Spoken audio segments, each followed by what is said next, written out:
Imagine that you're standing in front of a mirror that isn't made of glass, but of truth itself. And when truth hits, it doesn't whisper, it detonates. Truth is the hammer to the old piano that you've been trying to keep in tune long after the strings have rusted. You strike one honest note, clang, and the whole harmony collapses. That's the first skill hidden in all this. Learning to let the shattering happen. Because truth doesn't ruin harmony. It clears space for a better one. When you were 5, your car seat kept you safe. Now if you tried to sit in it, it would crush your ribs. Growth requires betrayal of the systems that once protected you. You can already feel that principle, right? It's why a snake sheds skin that no longer stretches. It's why you outgrew cartoons. Why friendships faded when they no longer matched your frequency.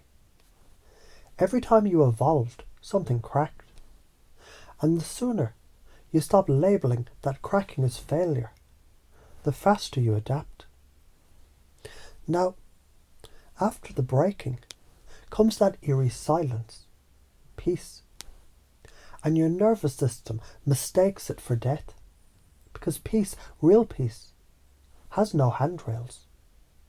It's like stepping into a room with no walls, no floor, no ceiling. And your brain, the prediction-addicted machine that it is, freaks the fuck out. It wants reference points, patterns, expectations, control. So it screams, go back, get the job again, text your ex, rebuild the cage. At least it was familiar. And that's what we do. We swim back to sinking ships, calling it safety, while it's really just slow drowning. Let's chunk that down to something simple. When you were a toddler learning to walk, you fell. You didn't say, fuck this, I'm sticking with crawling. You laughed, cried, tried again. That wobble was your void. Falling was uncertainty. Standing again was mastery.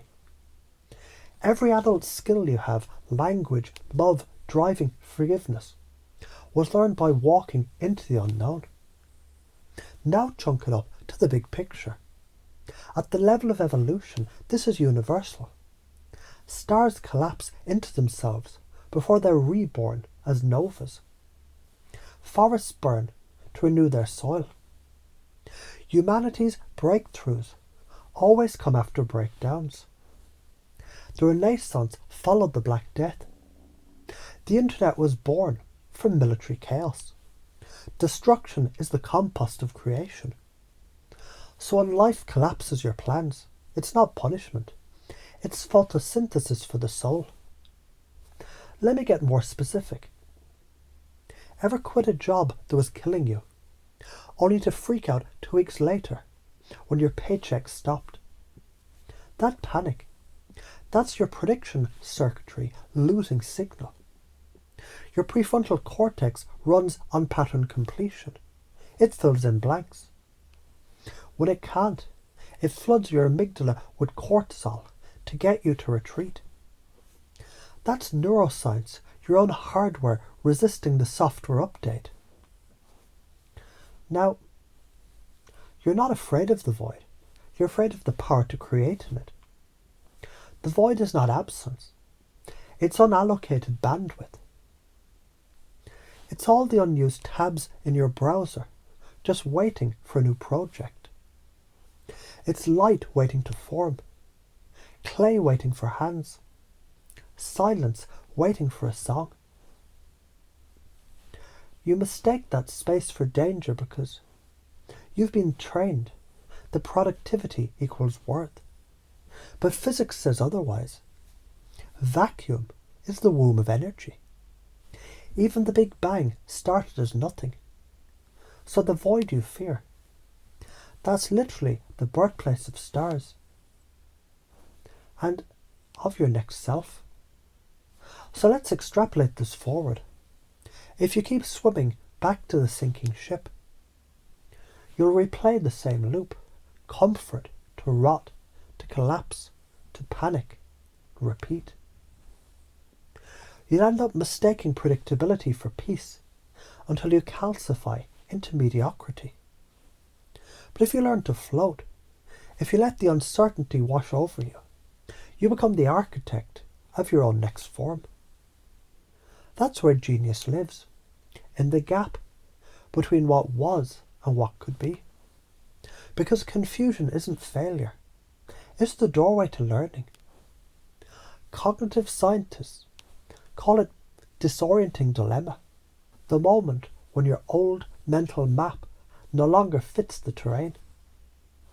That's when your brain grows new neural branches, literally rewiring itself. So yes, it feels fucking weird.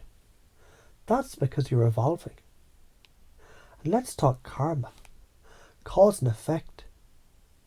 If you avoid the void, you force the universe to push you into it harder next time. Ignore the whispers, you get a shove. Ignore the shove, you get a collapse. That's not cruelty. That's cosmic efficiency. Entropy clears what you refuse to release. But if you meet it willingly, if you learn to breathe into uncertainty, you turn karma into momentum. You use the fall as propulsion. You surf the wave instead of drowning in it. You already know how to do this. Every breath is a rehearsal. Inhale, creation. Exhale, release. Pause, the void. That pause between breaths, that's where life resets. You've been practicing surrender since birth. So when the next cycle comes, when truth shatters the old harmony, you'll recognize it not as chaos, but as rhythm, not as death, but as transition, not as loss, but as clearing.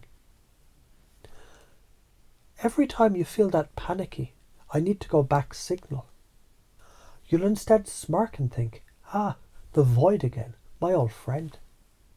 And in that instant, the fear will feel more like power. Because you'll remember, even stars are born in darkness. And the only thing scarier than the void is never giving yourself permission to find out what you could become inside it. Look, life is going to break your toys. It's going to kick your training wheels off and shove you down the hill.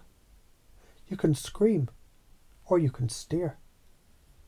Because the peace you're terrified of isn't the end. It's the motherfucking lab where new worlds are built. So next time the walls fall away and the floor disappears, don't claw for the edges. Open your hands, float. Because every time you let go of who you were, the universe finally has space to show you who you are.